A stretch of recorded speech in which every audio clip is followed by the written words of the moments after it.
Honoring the fallen by challenging the living. That's the mission behind the Travis Manion Foundation, and for the next few minutes we'll discuss how this important organization is guiding veterans and their families during difficult times. Hello everyone and welcome to Comcast Newsmakers. I'm Robert Tranum and I'm joined by Amy Looney. She's the Director of Survivor Services at the Travis Manion Foundation. Amy, welcome to the program. Thank you. I read somewhere that there's literally 133 straight months where there was a death during the Gulf and Iraq war. Is that accurate? That is accurate. It's unfortunate, but it is something that with the services and programs that we provide, we want to make sure that there is enough support for these particular individuals. And unfortunately, those grim numbers mean that there are tens of thousands, if not hundreds of thousands, of friends and family members that are affected by that soldier who has fallen in the line of service. My understanding is that Travis Manion was in Iraq in April of 2007. Correct. He's one of the fallen, and his mother started this organization. Why? His mother, after Travis was killed, she really felt very empowered to how could we go on and carry on Travis's legacy? How could we continue to serve for the living?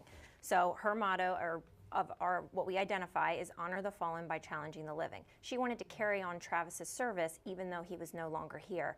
And by the programs that we implement and touch through our survivors and veterans at the foundation, we're able to carry on that message. And let's talk specifically about survivor service and what that means and who does that affect. So I assume it's the next of kin, it's close family members, it's friends, and what type of services do you provide? Right, for our survivor services, what we do are expeditions, and expeditions they help support any relationship that has been lost to a surviving family member.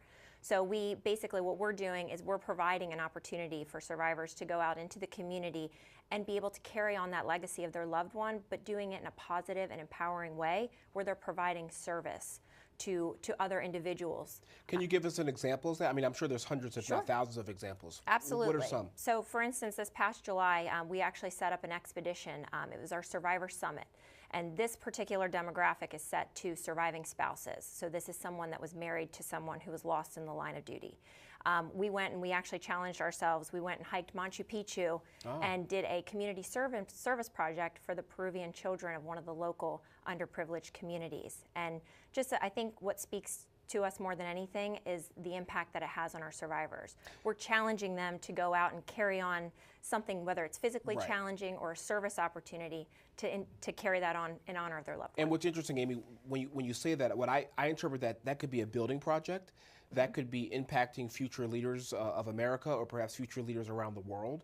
It's taking the legacy and the heroic service of this fallen service member and using it as a positive transformational force of good, if you will.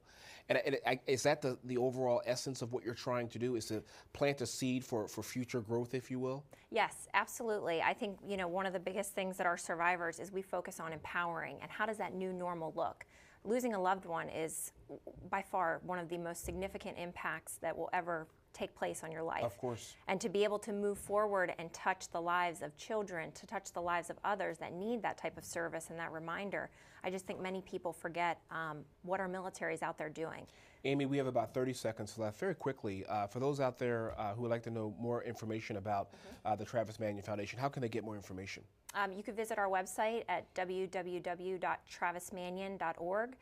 It'll go through our programs of how we provide service to transitioning veterans and surviving family members.